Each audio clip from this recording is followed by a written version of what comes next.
Je propose un projet pilote, la Maison des Suberets, pour prendre soin d'une ressource rare, le chêne-liège, identité du territoire. Sensibilisé aux relations entre une ressource et un territoire, je me suis intéressé au chêne-liège et ai découvert un milieu remarquable que sont ces forêts appelées suberets.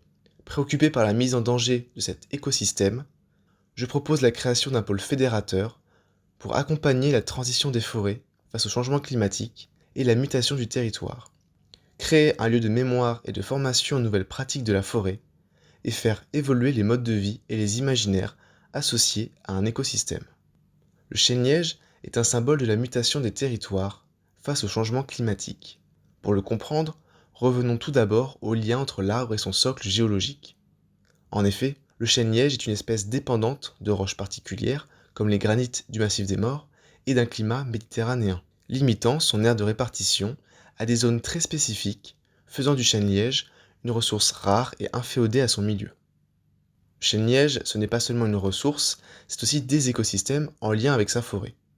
En premier lieu, c'est un patrimoine biologique, par la faune et la flore abrités dans les suberets. Sous le couvert léger de la suberaie, les arbustes de sous-bois, arbousiers, bruyères et myrtes grandissent sans retenue. De nombreux lézards, oiseaux en ont fait leur habitat. C'est aussi un patrimoine social industriel majeur. L'industrie bouchonnière qui lui est associée est devenue la première industrie du massif des Maures, ponctuant le territoire de bouchonnerie, marquant ainsi la vie des habitants au cœur des luttes sociales des ouvrières. Enfin, le chêne-liège est à l'origine d'un patrimoine culturel par les gestes et savoir-faire de son exploitation. La levée de liège devenant un patrimoine vivant du massif des Maures. Cependant, la bouchonnerie devenant une économie mondialisée, ces écosystèmes se retrouvent aujourd'hui délaissés. Seules 2 bouchonneries ponctuent encore le territoire. L'association syndicale libre des suberets varoises tente de faire revenir l'homme dans la forêt et d'entretenir les anciennes forêts jardinées. Un espoir de renouveau semble pourtant se dessiner par l'émergence d'une nouvelle pratique, le recyclage des bouchons de liège pour fabriquer des écomatériaux. Mais une ombre semble se profiler à l'horizon pour cette nouvelle filière. En effet, si le chêne-liège est une espèce résiliente face aux incendies, avec le changement climatique, des feux de forêt apparaissent de plus en plus fréquemment, les incendies étant de plus en plus violents, aggravés par des sécheresses à répétition. Dans ce contexte, le chêne-liège ne peut plus être aussi résilient et ses peuplements et écosystèmes sont mis en danger. Se pose donc la question de l'avenir des suberets dans le massif des Maures. Hier, la forêt était jardinée et entretenue. Aujourd'hui, l'abandon des forêts les rend plus sensibles aux feux et aux parasites. La solution évidente serait donc le retour de la filière bouchonnière pour pousser à l'entretien des forêts. En réalité, cette solution serait seulement provisoire sur du court terme. Les changements climatiques induisent une redistribution paysagère par le changement des aires climatiques. Les suberets présentes sur des versants chauds, c'est-à-dire sud et est, tendraient à disparaître, remplacés par de nouvelles espèces, et les suberets sur les versants nord et dans les vallons humides, devenant des forêts reliques. Une réflexion est donc à mener pour penser l'avenir et les évolutions possibles de l'écosystème. C'est pourquoi je propose un projet pilote pour accompagner les forêts de chêne-liège. Le scénario proposé inviterait les acteurs à se rassembler autour de 4 thématiques: former, transformer, protéger et adapter. Des acteurs existants, principalement l'ASL, moteur des filières, le projet inviterait de nouveaux acteurs autour de la table. En France, 2,35 milliards de bouchons sont consommés chaque année, mais seulement 15% sont aujourd'hui recyclés. Soutenir la filière de recyclage des bouchons, filière économique de ce scénario, permettrait à terme d'arrêter les levées de liège qui fragilisent les arbres et de rentrer dans une économie circulaire d'utilisation de la matière. Mettre l'accent sur la formation non seulement des professionnels du secteur forestier, mais aussi des artisans travaillant la matière, des étudiants ou encore des habitants par une ouverture au public serait primordial dans l'évolution des imaginaires collectifs. La protection et l'adaptation se feraient encadrées par des scientifiques et impliqueraient tous et toutes habitants des massifs. Le plan de la Tour est au cœur de cette problématique. Commune ancrée dans l'histoire bouchonnière, recouverte en grande partie de forêts, et notamment de suberets, la redistribution paysagère marquerait en profondeur le territoire. C'est dans ce contexte que prend place la Maison des Suberets. Développement une annexe pour la filière économique de recyclage des bouchons au sein de la coopérative viticole en lien avec la saisonnalité de celle-ci, et en créant des chemins du liège, chemins apprenants à la découverte des suberets, permettant de se relier à une multitude de pôles créatifs. La volonté du projet Levier est de se positionner en lien avec la forêt communale, principalement composée de suberés. C'est pourquoi le projet prend place sur le site du Lova, en périphérie nord du village, entre forêt communale suberé relique et suberé privé, menacé, ancré dans une logique de productivité.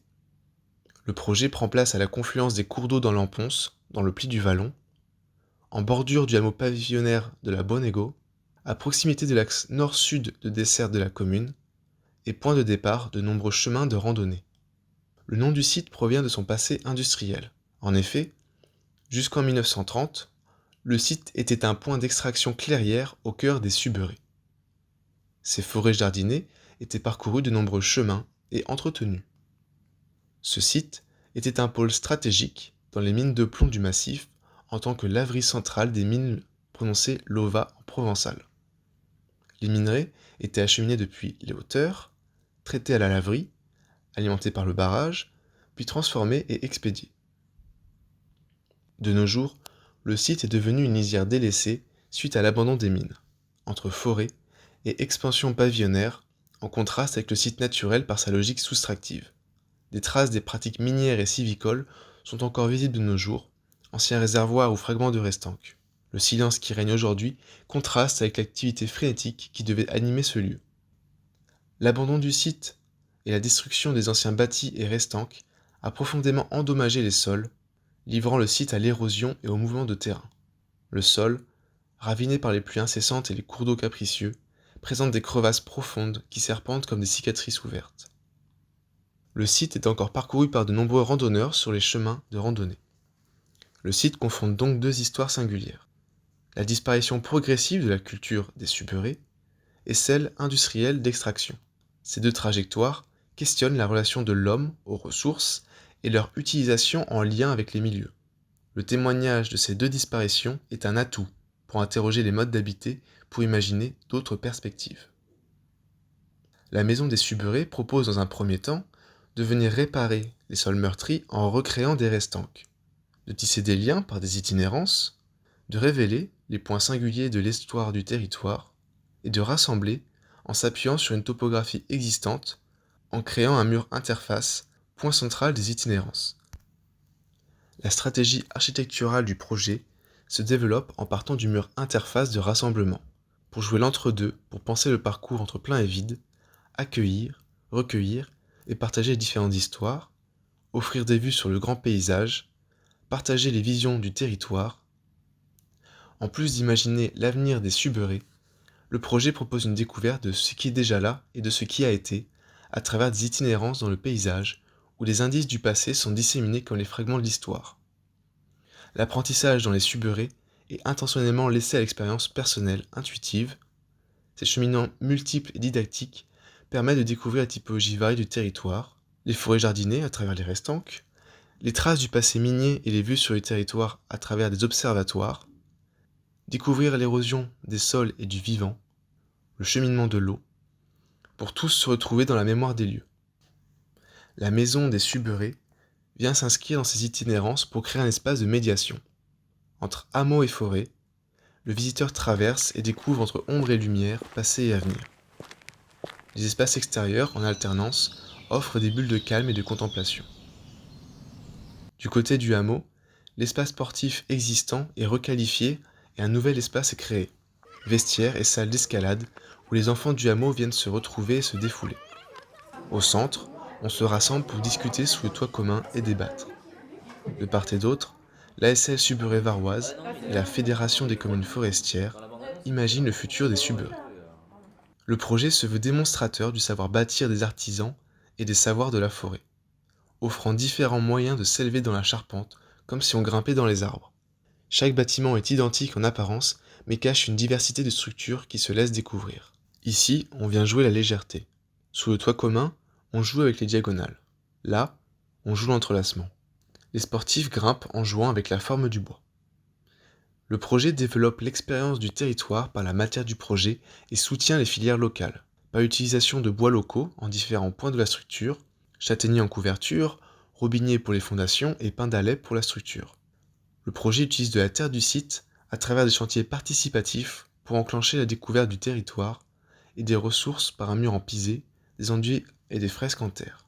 Il est alimenté par la filière de recyclage des bouchons pour son isolation ou la réalisation de murs en briques de liège expansés autoportants. Le projet se veut manifeste et générateur d'une économie locale pour changer le paradigme des filières de la suberie. Son modèle se diffusant à l'échelle de l'ensemble du massif, générant de nouveaux pôles moteurs dans le recyclage ou dans l'adaptation des forêts, reliés par des itinérances. Ce projet, en tant que pôle fédérateur, propose d'accompagner la transition des forêts et de créer un lieu de mémoire, de formation et d'avenir entremêlés au territoire.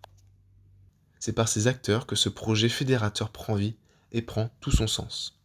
Avec ce projet, j'ai pu montrer la beauté de nos savoir-faire d'artisans et la richesse des bois de nos forêts. Le hameau a retrouvé un lieu commun. En accompagnant nos petits-enfants au sport, on discute avec des habitants que nous n'aurions jamais rencontrés avant. Ramener l'homme dans la forêt a permis l'entretien, évitant l'embroussaillement qui mène aux incendies. Le chantier école m'a permis de partager l'expérience de la terre aux enfants de la commune. C'est vraiment une belle expérience. La maison des Suberets permet, ensemble, de prendre soin pour bâtir une nouvelle manière d'habiter en préservant les forêts.